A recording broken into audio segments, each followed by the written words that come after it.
Back to Outpost 138. I'm here with Rob St. John. And I'm Stefan JD. And this is a weird episode. We are exploring something unique that's not even from the US. It's a foreign film. It's called HAXAN. Yeah, I've never even heard of this film until you brought it to my attention. And I, funny enough, didn't hear about it till a week ago. So I had just randomly left YouTube on, and it was like top 10 movies, scary movies you've never heard of, or something like that, or unwatched movies, forbidden foreign horror movies, something like that, along those lines. And I just saw like a screen of these guys, or these like demons or something, and it was black and white, and I was like, you know what? Let's do that. Yeah, so we went in blind, basically. I knew nothing about this. I didn't look anything up before watching it. Same. I went in, I just wanted to suck it in as it came. Yeah. This is a 1922 film. Yeah. And it's basically about witches. And it's a documentary almost in a way, because it does follow the actual history of like witch burnings and so on and so forth, and what people thought in the Middle Ages of just witchcraftery. It was one guy's vision. It took him like 3 years to make this film. You know, especially 1922, it was censored like crazy and banned in countries and everything. Yeah, it was even banned here in the U.S., which it like after watching it, for obvious reasons. Yeah. But it kind of starts out, because we're just going to jump into this. It kind of starts out with just explaining things that people believe that witches did. Funny enough, like rubbing ointment on their backs so they could fly on their broomsticks. I like when it starts. Of course, it's a silent film, so the words pop up on screen, and the first ones that come up is a cultural and historical presentation in moving pictures in 7 parts. Yes. Because it kind of borders the line, too, between, like, is this real or is this just myth? Like, it doesn't specifically say it's one or the other. It's trying to do a documentary of, like, these are things, like, reasons we know now why people act this way, but back then they didn't know this. Yeah. But it's to be believed that witches used to have feasts prepared by devils, and they would eat corpses from the gallows as dinner. Awesome, and metal as hell. Yeah, super. I mean, it could be a metal cover. Yeah. And, like, it's showing, all this artwork from the Middle Ages, of all these demons and witches interacting. And one of the pieces that it shows is the statue of Pazuzu that was made famous in The Exorcist. Yeah, like lots of symbolism, lots of Satan worshipping statues and stuff. And it kind of even like explains what people thought of like heaven around the time, which it's kind of difficult to explain, but basically that Earth was surrounded by a hell that was in a hole. Yeah. And all the stars in the sky were, what were they? That the Egyptians thought that the sky was metal and that the stars were just lights on strings that were connected to that metal. Yeah, that looked weird when they showed that. Yeah, and then there's like a god that's a bigger circle around all of us, and it's got a choir of angels singing, which kind of brings balance to the whole universe. It's very bizarre, much like current religion. But yeah, but my favorite though is how in that one with God surrounded by his 9 choirs of angels. The reason that, all these heavenly bodies move around is because God is constantly cranking them. Yeah. It's like, okay. Yeah, because he's like cranking as if he's moving the universe. Yeah. Yeah, and it's just so interesting. And like the way they show it, it's because this is an older movie and it doesn't have any special effects whatsoever. I mean, for that time they were called special effects.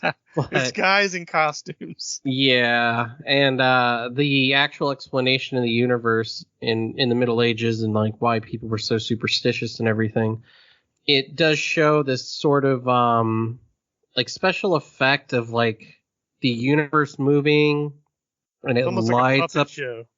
Yeah, it kind of lights up the background of like God and all the angels and everything, and it's very interesting to look at. I will say that it kind of hooked me right in at the beginning just from watching that. But as we were saying, this is about witches, and when they are eating dinner with devils, and I kind of chuckled at this, it said that all the witches have to show their respect to the devils by kissing their asses. Yeah, they have to literally kiss the devil right on his butt, and I was like, I shouldn't laugh at that, but that shit is hilarious. Yeah. Because that was part of the Sabbath. This is what this was, the witches' Sabbath, and I have been to a witches' Sabbath, and I've been invited to one. I'm not a practitioner, but I've been to one, but it wasn't a satanic witches' Sabbath. It was to celebrate the harvest moon, and I didn't see any divine beings, hellish or otherwise, dancing around.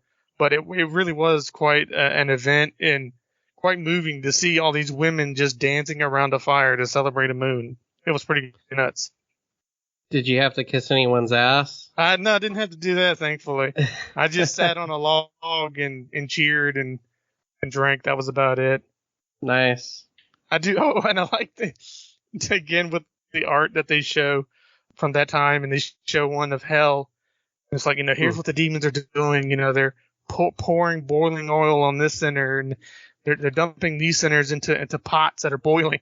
And for some reason, one sinner is literally getting thrown into the fire that's fueling the pot. I'm like, what did that guy do to get thrown into the fire instead of the pot? Yeah. Demon's like, fuck it, I don't want to heave you up there. I'm just throwing you down here. He's just, for some reason, that made me laugh really hard. I'm like, what did that one guy do? Yeah, and this is very like pull string puppetry. So like, yes. It's something they would do back in the day. My grandma actually had one as I was a kid, but it was a clown that would dance. When you pull a string, it moves the whole body. Yeah, and in this functioning form of hell, because it does show art too, it's very barren, but there's just like levels of fire in the inferno, and people are just being tortured endlessly. Yeah, it's almost Dante's Divine Comedy with Dante's Inferno. Mm-hmm. The different levels of hell, but it kind of doesn't matter what level you're on, it sucks. Yeah, and as they're describing this, because they are just basically talking about the devil, they would also say something like how he would come to you in many forms, like an animal, a seducer or lover, an inanimate object, a raging beast, etc. And it shows this really creepy scene where there's like a scarecrow silhouette, like at the break of dawn, coming to life, and he beckons this lady out of bed into a field. Yeah. I thought that was pretty creepy.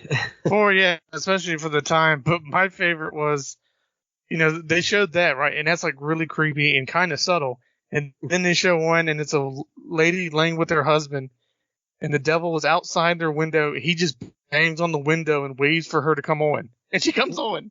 Yeah. He didn't do any. All he did was bang on the window. She woke up, and he's like, come on. And there she goes. Yeah, and there's always like the guy who ever dressed as Satan in these scenes. That was the director, actually. Oh, okay. The director. There's also scenes of him like churning butter, and I'm guessing it was supposed to be like this, like his stimulation of masturbating. Mm-hmm. Yeah, that's what I got. Yeah, and but yeah, I mean, like his thing, Satan, apparently, as to be believed, was that at night when he took women. He would take old ladies specifically who were drunk. His favorite was old ladies who were drunk and that feared hell. And he would promise them all these things like, riches and food, etc. And then in the morning, he would take it away after he was done with them. Yeah.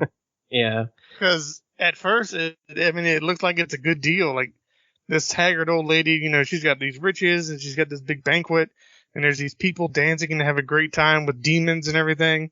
And then all of it just disappears in the morning. 100%. And it's so bizarre because there's even this weird like cutaway of her like seeing all the food and everything, and then all of a sudden like this creepy little goat devil like comes in through the door. Yeah, dude, I saw that and I was like, I really hope a young Ray Harryhausen saw that and was like, you know what, I want to do that when I grow up. And then he because that thing, for 1922, that thing was a creepy little bastard. It was stop motion, we should say. Yeah. It was very King Kong. Yeah. Mm-hmm. But it almost like there was no reason for it to be there. No. It was just so bizarre. But yeah, and then going further into the movie, one of the most torturous ways they used to test if you were a witch, like people of the time in the Middle Ages, and this is a losing battle. I mean, there's no way to win this test. What they would do is they would tie you up and they would see if you would float on water after you were tied up. If you floated, then you were a witch and you were burned. But if you sank to the bottom of the waterbed, then they just held you as innocent and left you there. Yeah, to die. They thanked God for your innocence. Yeah, and you just drowned. So awesome. Yep. Awesome. That's almost like devilish in itself. There's no winning out of that situation. But the Inquisitions were the biggest proponent of people back then in the Middle Ages, and they came down from Germany. And what they would do is they would test to see, and this is all in the movie, they would test to see if someone was suffering from a witch's spell by holding a ladle of hot lead over them. Like they would just wave it over you. And then they would cast it in cold water, and they would just pull the now hardened lead out, and they'd be like, look at how oddly shaped it is. And they'd be like, yep, a witch has made this guy sick. Yeah, that's that's really bizarre because, when you're watching it and you're like, what is, because, I didn't know what he was going to do. It's just, pops up on the screen. Do not worry. We'll see what the lead says. And he has the ladle of boiling lead. And I was like, is he going to pour it on the guy? What is he doing? Yeah. And then he did that. And I'm like, okay, that's more ridiculous than I thought it was going to be. Yeah, because it's like, just imagine someone getting a ladle of lead and just waving it over your sickened body and just being like, yep, witch did it. Yeah, witch did it. You're like, what? And I do want to point out that the wife, I'm not sure if she's named in this part of the movie, but the wife of the sick man, she's really pretty. Oh, the maiden? Yeah, she's really, really pretty. Oh my God, I was like, holy hell! Like if I was alive back then. Yeah, right. She was super pretty, and one of the things that they talked about with the old ladies, the devil being the targets of the devil, is I guess the director had 3 or 4 older lady actresses, and man, those poor women were haggard. They had seen some shit in their life.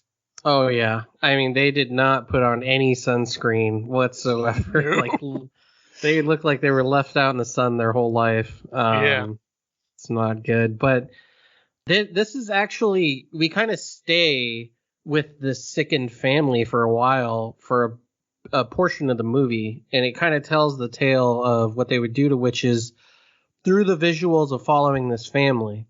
So as we've said, the husband is sick. They try to see if a witch has done it through ridiculous means. Mm-hmm. And the old lady stumbles in, who is a beggar, but we saw her earlier being used by Satan. So now she's coming in. She's like, hey, do you have any food? Because she's asking the maiden. She's starving. And after feeding her, she decides that old lady is probably the witch who cast the evil upon her husband. So she goes to the church to try and talk to, I'm going to guess it's a friar. Yeah. Because he's not a bishop, right? Yeah. Like, No. He's a monk of some sort. of some sort. Like Yeah. he has that like friar hair where they like shave the bald spot.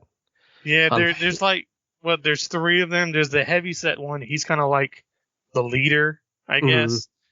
And then there's then there's the young monk, and then there's the monk he's like in between them, and he looked creepy to me. He was very creepy looking, and this might be a deep pull here, but he reminded me of the character of Brain Guy from Mystery Science Theater 3000. If anyone knows what that is, he looked like him. He reminded me of that dude from Portlandia or whatever that talks to Danzig. Yeah, the guy on the yeah. Oh yeah. Okay. Now I can see it. You can see it. Yeah. That's all I can see now. But the maiden touches the monk's arm when she's asking for help.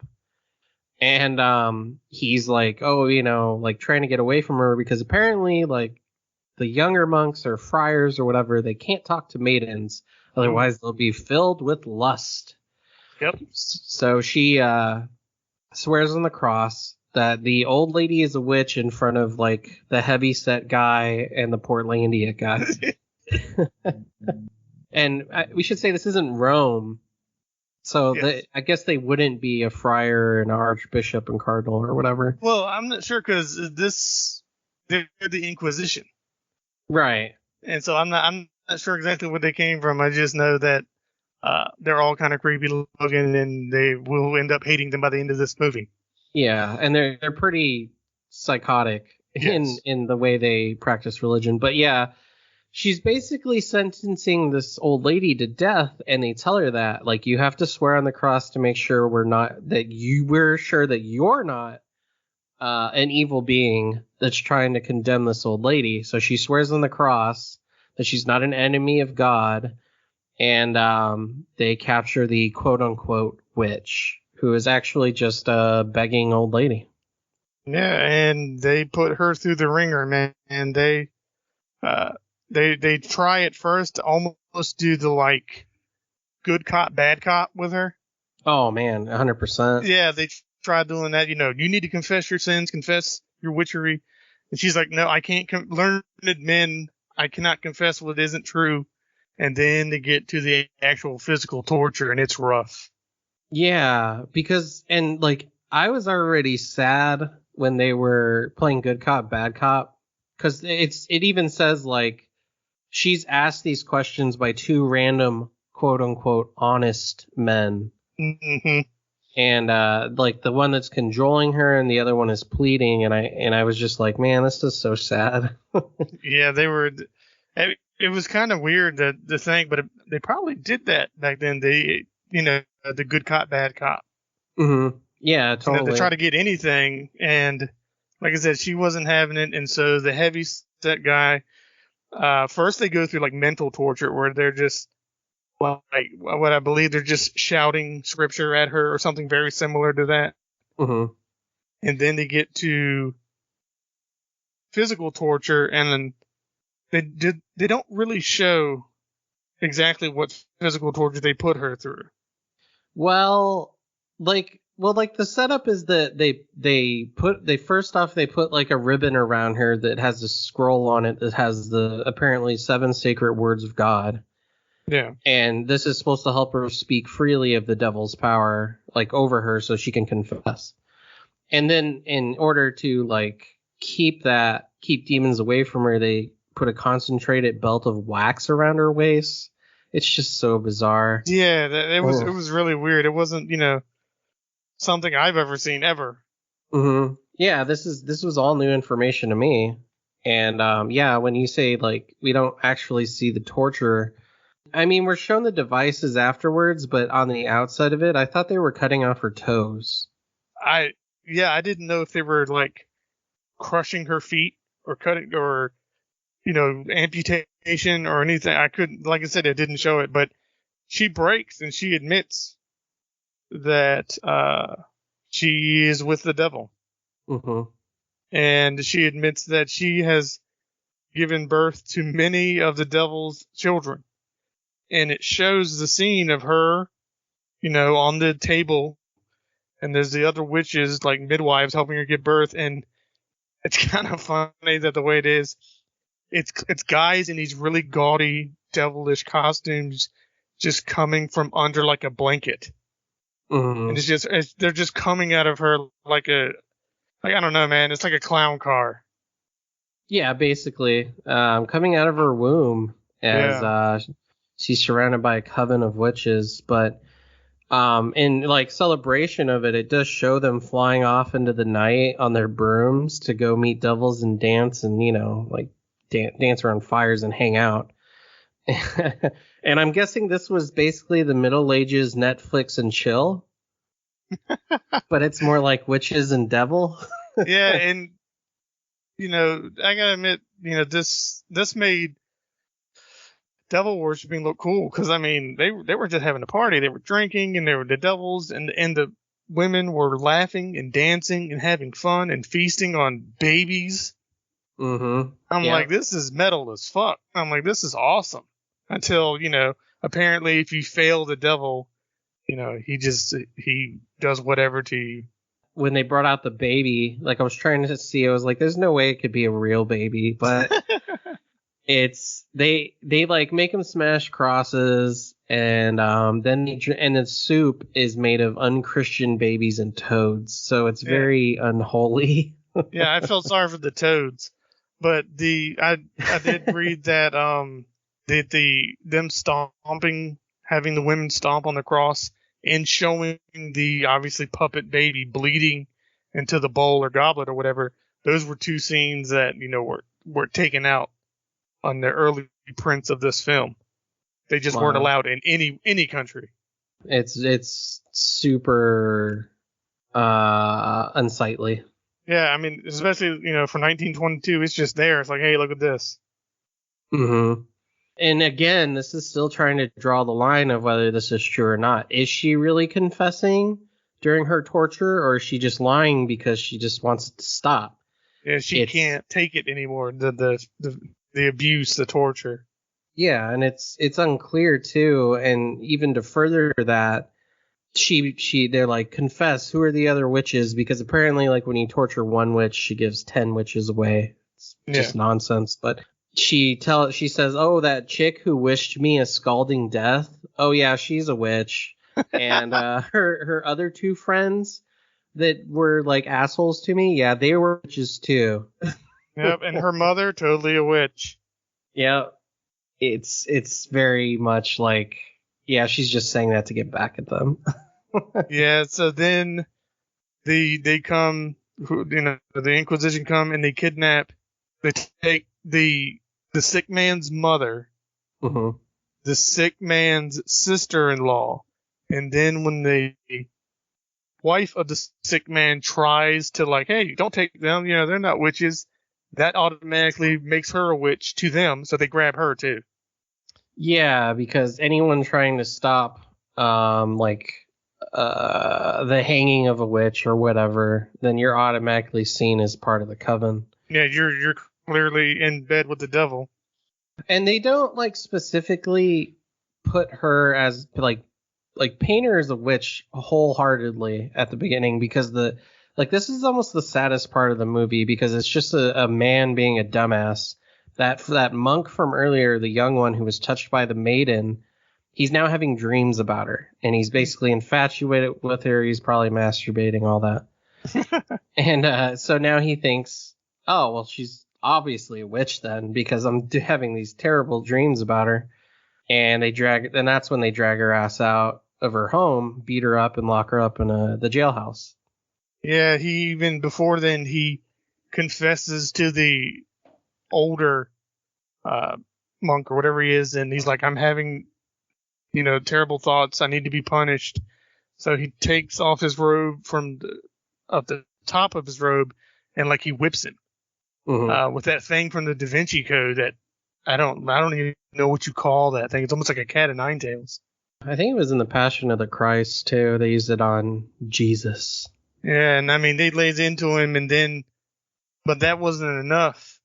And so Portlandia guy goes to talk to the heavyset guy. He's like, look, it's not working. This young brother is still having decadent thoughts. We need to go get this lady. Mm-hmm. And so they nab her. Yeah, they nab some poor chick, some poor maiden whose husband is probably dying of some terrible sickness because some young monk is having despicable thoughts about her. It's it's pretty bad. But it gets worse as they try to play like this ruse or farce on her, the maiden, who's now in jail, and they cut off her hair, and she still looks pretty. I gotta be honest. Yeah, she still looks pretty. And she's malnourished, and she's lost weight and everything. Mm-hmm. And they just... It's bad. Yeah, if this is just, a cinematic representation, I can't imagine what those women actually went through, 600 years ago. Whatever. Oh, yeah. Yeah, it had to have been worse. When she's in jail and they're playing this ruse on her, one of the monks says, hey, I can set you free at night if you show me how to turn water into thunder with a spell. Which I don't get that. I was trying. My brain was trying so hard to figure out using that old timey language, right? Mm-hmm. What did he mean water into thunder? Like, what did he literally mean thunder in the sky? They like maybe just to harness the power of lightning or something. Yeah, it was. I mean, that's what he says, and I'm like, I have no idea what this guy's trying to communicate, though. Yeah, it's like, dude, this isn't Gauntlet Legends. Come on. I love Gauntlet Legends, but go ahead. Yeah, it's a great game. But yeah, she's super desperate to leave, and she wants to get out of there, but she's not willing to confess, even that far into her torture. And at this point, the friar or the young monk is peering in and seeing what happens, and he notices that she's crying. And one of the things that they say is that witches can't cry. Right. And he notices that she's crying, so he tells the other monks, hey, I was wrong. It's impossible for her to be a witch because she's crying. And that fat monk replies, oh, that's just the spittle. She smeared water on her face. Those are fake tears. Yeah, which is just infuriating that he's like that. It's just really pissed me off, actually. Yeah, like the whole scene. Like, I was so sad. And they finally get her baby from her house, and they bring it down there, and they tell her, the kid's gonna die if you don't reveal to us your secret. And being a mother, she finally caves in, and she's like, oh, and she doesn't even like cave in a way to where she's like, I know how to do it. She tells them that she overheard a stone cutter talking about sorcery and not herself having done it, just something she heard in passing. And just by saying that, the main monk comes in and shouts out at her about how she's a witch and now she's got to be burned alive at the stake. Yeah, he's like, you'll be burned by the end of the night. Yep. Another no-win situation. Oh, yeah, absolutely. And infuriating. And, they don't show it, but obviously she's going to get torched. And it shows the Inquisition, which is a lot of dudes. They just kind of saddle up and leave. We're going to the next town, to the next city, and burn a bunch of witches. Yeah, apparently it was a troop. And in the text, it reveals that not only did she burn, but because her child is an offspring of a witch and hence a child of Satan, kid gets burned. Husband gets burned because he condoned it, and it confirms that over the centuries, about 8 million men, women, and children were burned because of witchery.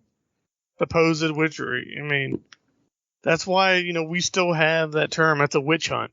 It's, stuff like that, because it was all bullshit. I mean, these ladies didn't. I mean, I'm not going to say that out of 8 million, not a single one of them didn't try to practice something, but it was still bullshit. Oh yeah, and like even the the ways they would go about trying to lure women into confessing. It was just torture to get you to say, yeah, I'm a witch.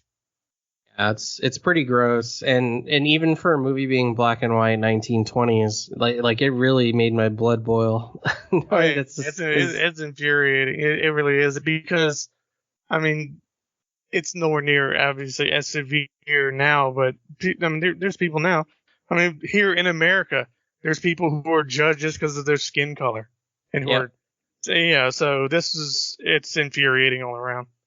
It really is.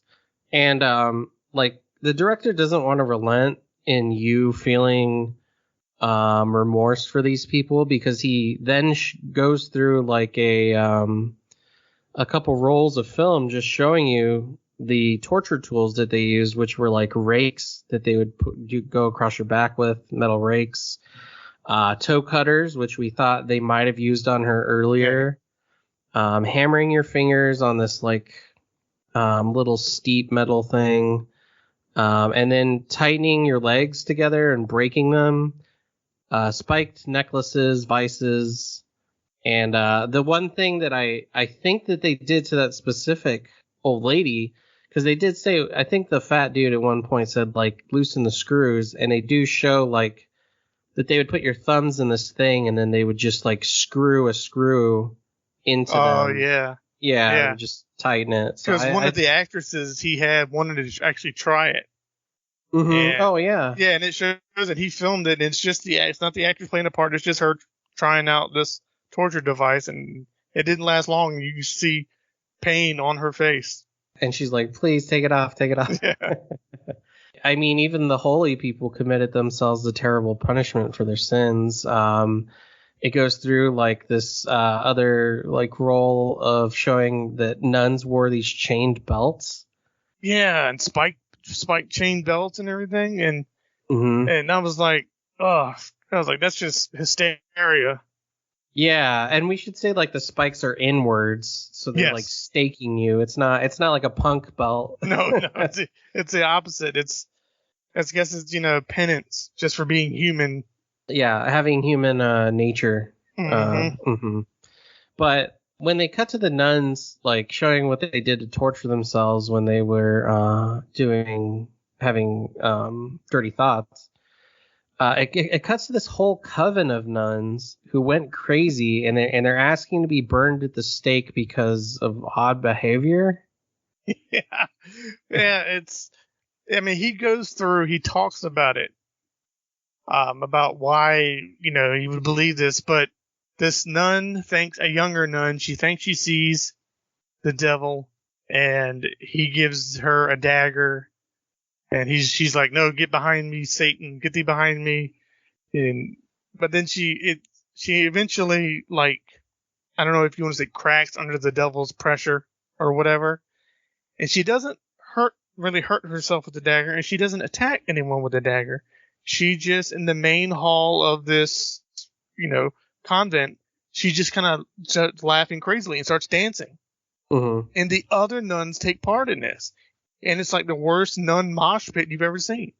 There's a funny anecdote we're going to get to here in a couple of minutes about that. But this is basically the last half hour of the film. It mainly focused on that family and how they all ended up being like considered nuns, and everyone died over stupid ass shit. But the last part of the film, while my least favorite part of the film, was still interesting in that it's still trying to go walk the line between if this is real or not, and it starts talking about hysteria and things back in the day of what made people seem as if they were possessed by some form of witchcraft. And it talks about the like witches being burned and stuff. And I looked it up. Apparently the last execution for witchcraft, and this is where I messed up on my historian bit, but in England, it was in 1684. So that was the last time in which was executed, and she was hanged, and her name was Alice Molland, and that was in Exeter. Yeah. Did you happen to look up when the last one in the States was? So the Salem, a lot of people think, well, the Salem witch trials, right? Who burned the witches in the Salem witch trials, which would have been the last big notorious one. Apparently, it's a common myth that the alleged witches at Salem and colonial Massachusetts were burned. All of them convicted during the Salem witch hunt in 1692 died by hanging. So 1692. Yeah. Not even 400 years ago. Yep. Jeez. And And then the other witches died by natural causes before conviction or execution. And Giles Corey, who apparently helped him, was pressed to death, which must have sucked ass. Oh, yeah, dude. That's where they just keep putting rocks on you, right? Yep. Yeah, they put you between those like two boards or whatever, and then you just keep putting rocks on it. Yep. Yeah, man, fuck that. That's like a Terminator bad. Yeah, dude. But yeah, so the movie starts to focus on like, look at these things that people used to think were witchcraft, and now we know them as hysteria. Yeah, And mental illness and stuff. Yeah. Yeah, and this is in the 1920s they're talking about. And I'm not making this up at all. The movie says this. But around the time of this movie being made, during the late 1800s, early 1900s, which was 100 years ago, physicians administered pelvic massages involving clitoral stimulation by early electronic vibrators as treatments for what was called female hysteria. In other words, they gave women orgasms to treat hysteria. Huh. I mean, That sounds like it's a win for the ladies. I'm not sure, but I just didn't know what to think of that. I was like, oh, all right. I mean, when you think about it, if you went to go see the doctor feeling crazy and and he's like, yeah, you just need a hand job, and he gets a nurse to give you one, how would you feel? I'd be like, best doctor ever. Yeah, right? Yeah. But no, I mean, I'm sure a lot of those ladies, especially back then, felt violated, and it's awful. And I mean, I'd hate it. And it's just one of those things where, I'm sure for the time it was all those crazy women and their crazy vaginas that no one understands. Mm-hmm. And again, it's awful. Not as awful as being burned at the stake, but still awful. And funny enough, even at the end of the movie, it says slut, which apparently just means end. It's it's slut spurt, which literally translates end sprint or final sprint. It's just the final splurge. I don't know. Yeah, and one of the things that they're showing a modern woman, 1920s. Mm-hmm.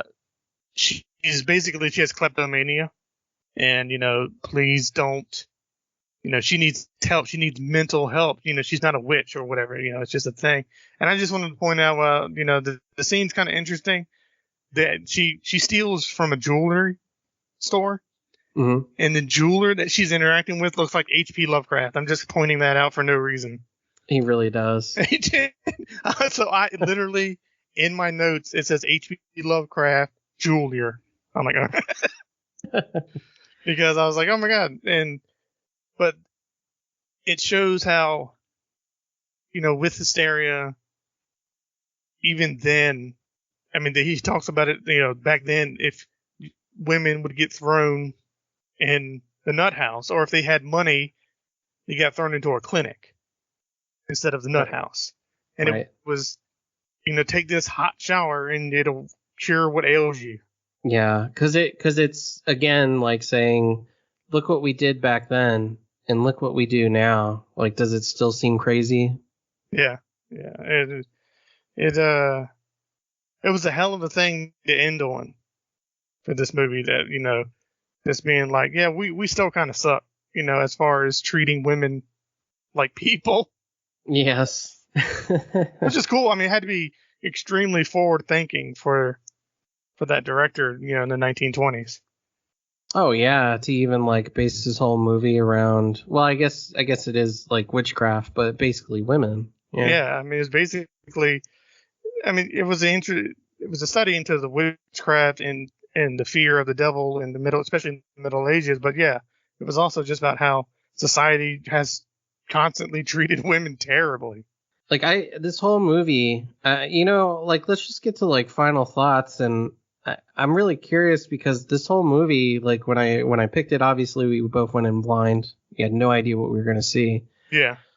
And I watched it before work the other day, and I want to say 10 minutes in, I was actually hooked. I was like, wow, this is kind of interesting. Yeah, same. When you brought it to my attention and you're like, this is what we're going to do.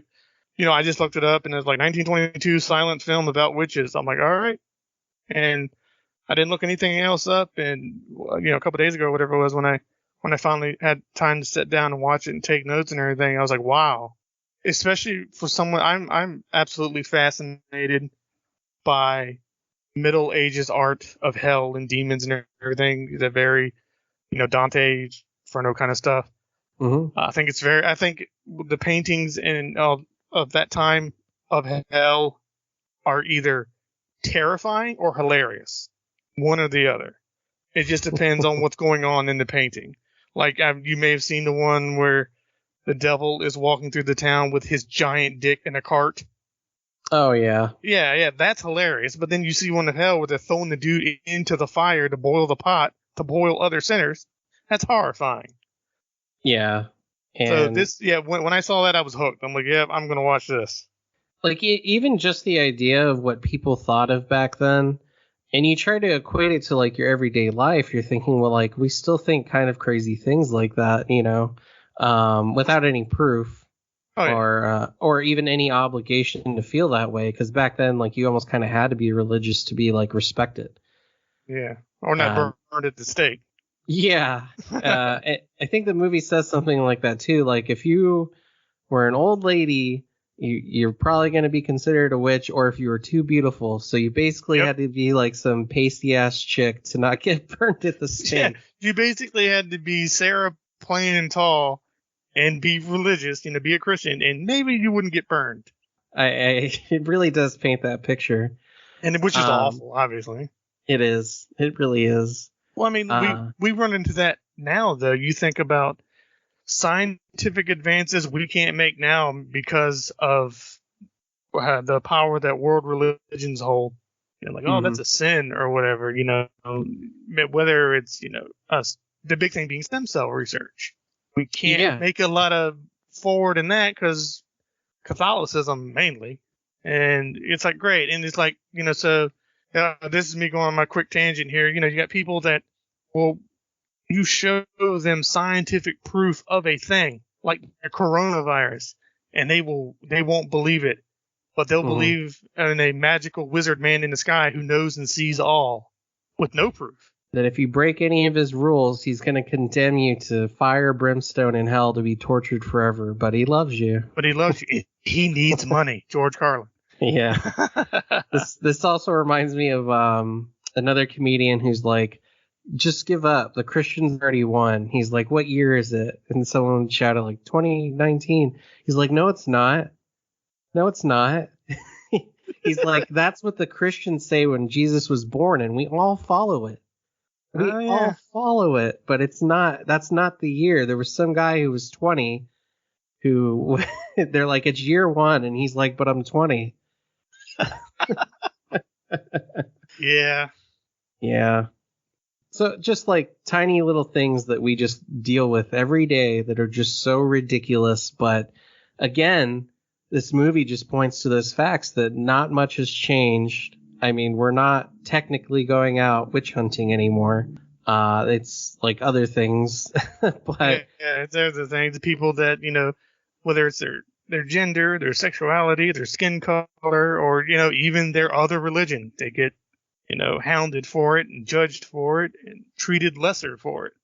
Yeah, or even political beliefs at this point. Oh, God. It's funny, and I do want to mention, I'll give a shout out to someone who commented last episode. His name's Brizzo, I think. Yeah. Yeah. He said, can't wait to see what y'all cover next week. Maybe we can get a hint to see if anyone can guess it in the comment section. And Rob replied, we could give 100 people 100 guesses and no one would get it. No one ever would guess this. Like I said, I never heard of it. And then, after I watched it, I did look up, like IMDb stuff on it, trivia and everything. And this is one of Guillermo del Toro's favorite films. And I can see why.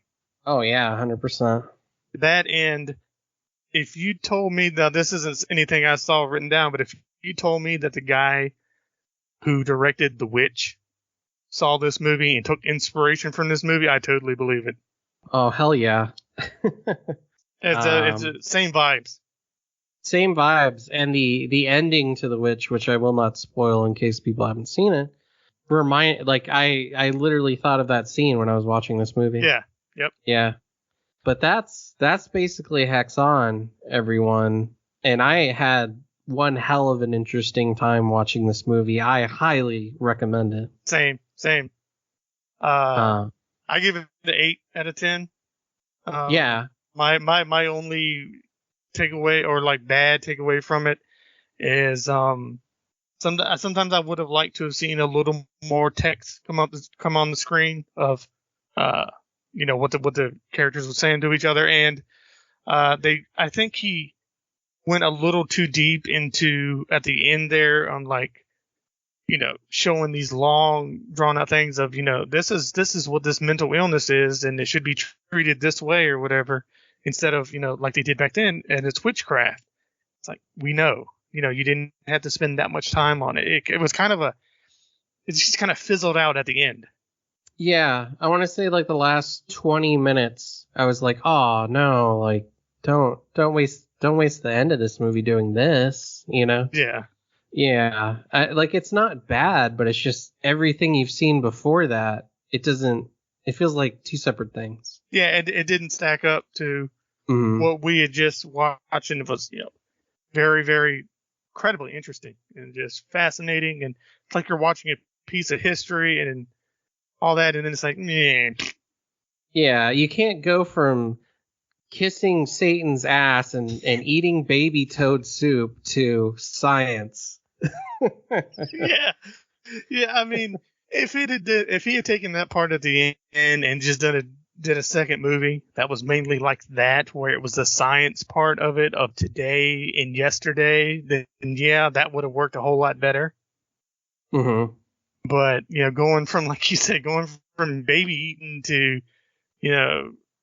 pickpocketing and stealing jewelry or whatever, it's like, eh. Yeah. I wonder if like most movies were kind of like that, or even in the case of this, it's more like a documentary. If they kind of like ended up doing movies that way back then, I wouldn't know. I haven't seen enough of them, but it's an interesting thought. Yeah. I mean, even Nosferatu, at least he dies at the end. I mean, so does the girl, but it's an ending. It ends.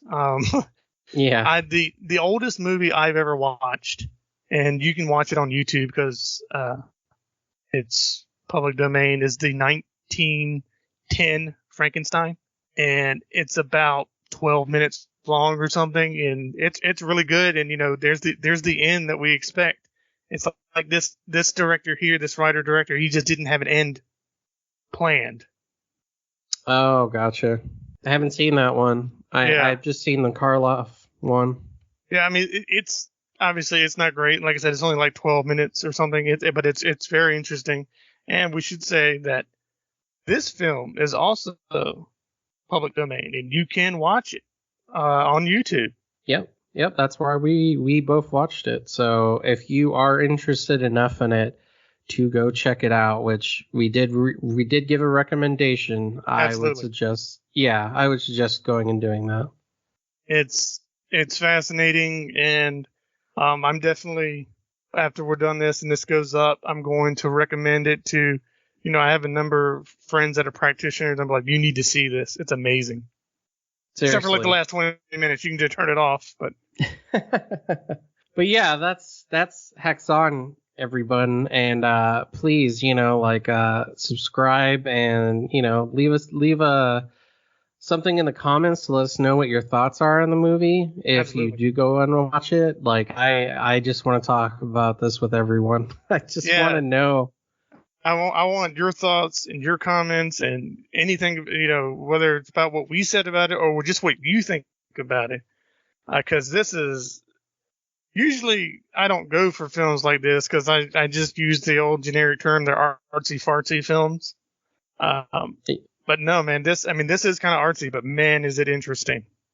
It really is. Surprising, like shockingly, I had more fun with this movie, and this might like hurt some people, more fun with this movie than I did with the Dracula movie of the black and white era. So I liked it that much. Yes, with Bela Lugosi. Oh wow. Yeah. Oh, that is a hot take there. I don't know if I can agree with that. I'm already in hell. Now, if you said that about the Karloff Frankenstein, you and I would come to blows, because that's one of my favorite movies ever. Oh, yeah. That's a classic. Yeah. Drowning kids. One of my favorite scenes. Yeah. I'll just throw you and you'll float too. It's great. All float down here. Yeah, they all float. And that's where it came from, obviously. Yes. Apparently she wasn't a witch, but and they thank God for her innocence. Exactly. I want to thank everyone for listening to this. Again, subscribe, do all the things, and we'll see you next time. It's going to be Rod's pick. So did you want to give it away this? Oh, yeah. We're going to be discussing horror in video games from, the Atari 2600 up to now. Our thoughts, our histories, memories, experiences, arguments, whatever. And if you also have something that you want to talk about in the next episode about horror in games, put it in the comments and, I'll bring it up. I believe there's going to be a lot of arguing between Stefan and I. Mm-hmm. Because we do, we only met like 10 years ago or whatever. But we're cut from the same cloth, very much punk, very much horror fans, very much video game fans. But we definitely have some different tastes when it comes to a lot of it. Like, obviously, I enjoy Resident Evil 6. You can't stand that game. Which one? I don't remember that one. Whatever. It's not that bad. And, and like I said, it won't just be Resident Evil. But we should, I do want to point out, and I'll point it out at the beginning of the next episode too, there will be spoilers for like Resident Evil, Silent Hill, possibly Bloodborne, Splatterhouse, anything like so. If that bothers you, you may not want to listen to it just yet. Yeah, but I don't think we're going to be discussing anything that's come out like this year. Oh, no. Like, I'm not going to talk about, whatever came out. I don't even know what did come out this year. Oh, like Elden Ring or whatever. No, nothing like that. But no, like, I'll be going all the way back to like Ghosts and Goblins on the NES. So it'll be a long, drawn out thing, but it'll be fun. It'll be something different for us to do that isn't a movie. I want to see how we flow with that. And it's something I think that is also near and dear to both of us as horror and video games. General discussion, and if it bodes well for the channel, maybe we'll just like switch between movies and games anyways, right? Yeah. I mean, I'm down with that because we've kicked the idea around of doing like we do for a movie, like we did with this, but we're doing it on a single video game, whether the original Silent Hill or what have you. Yeah, and I can speed run a couple Resident Evils, so we could always just do a commentary. But yeah, I don't want to keep this ending too drawn out. I just want to thank everyone that does listen to us, and the channel like is excelling way beyond I think what both of us thought it would at the beginning here. So yeah. But we love doing this, and we love hearing from you guys, and we love any interaction with you guys. So thank you. Yeah, thank you very much. And may you all practice your witchcraft this weekend, and have a good night. Thank you. Thank you. Bye. Bye.